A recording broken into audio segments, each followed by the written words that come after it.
Well, hi there, Internet. My name's Court, and you've got courtside seats for my review of Jolt. Let's do it.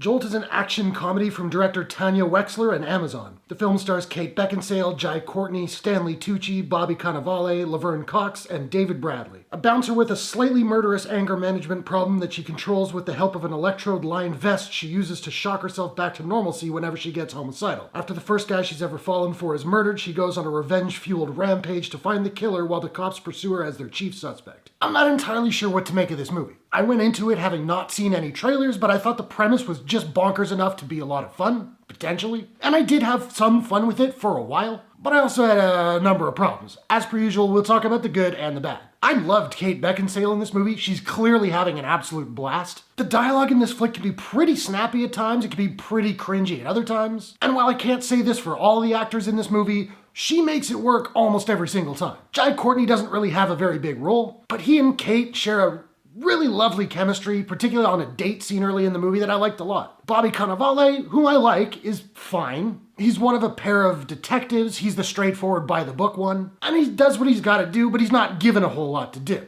I'm not terribly familiar with Laverne Cox. I think I watched the first season of Orange is the New Black, so maybe I saw her there, I don't remember. Again, her performance in this movie is fine, but I hated the way that particular character was written. She's the other cop, she's the hot-headed one, and so many of that character's actions in this movie, it's like you would have had your badge taken away from you a long time ago.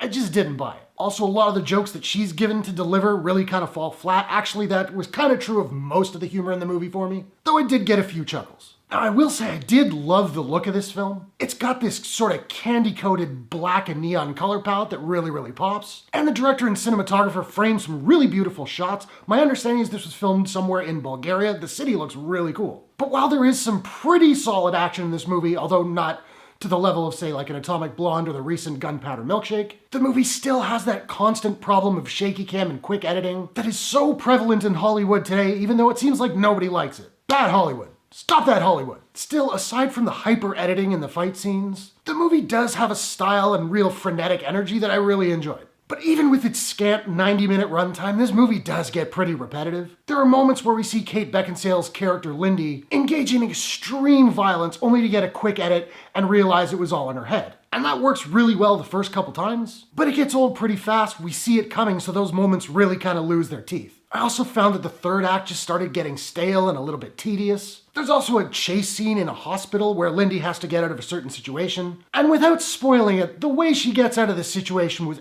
absolutely ridiculous. Even for this movie. The climax and ending also really didn't work for me. The villain does some monologuing in like an exposition dump that came across as really labored. And then the movie goes out of its way to set up a sequel, which, like, I would watch it, I'm not particularly thirsty for it. That said, and again, without spoiling anything, this particular scene has a cameo from a performer I absolutely love, so that was a nice surprise. Jolt is pretty ridiculous. Granted, I think that's what the filmmakers were going for. Some of it works, much of it didn't for me, but I did have some fun with it, particularly the first two acts. I wouldn't say put it on your radar immediately, but if you're hanging out at home, maybe you're having a couple drinks, you want to turn your brain off and watch a short, kind of goofy action movie, you could do worse. Now, I don't have a proprietary rating system as of yet, so I'm just trying to figure out what I'm going to give Jolt. And I think I'm going to give Jolt a out of 10. So now I want to know, have you seen Jolt? What did you think about it? What's your favorite Kate Beckinsale movie of all time? Whatever your thoughts, hit the comments below. Let's discuss. If you enjoyed this review, please smash that like button and give it a share if you really enjoyed it. Just helps the video get to more people, helps the channel grow. I appreciate it very much. And hey, why not take a second, do me a favor, click subscribe and ring that bell to subscribe to my channel for more movie reviews, entertainment news, trailer reactions, all that good stuff. Hope you guys are all safe and healthy. Thanks very much for watching. I will see you all in the next one. Take care.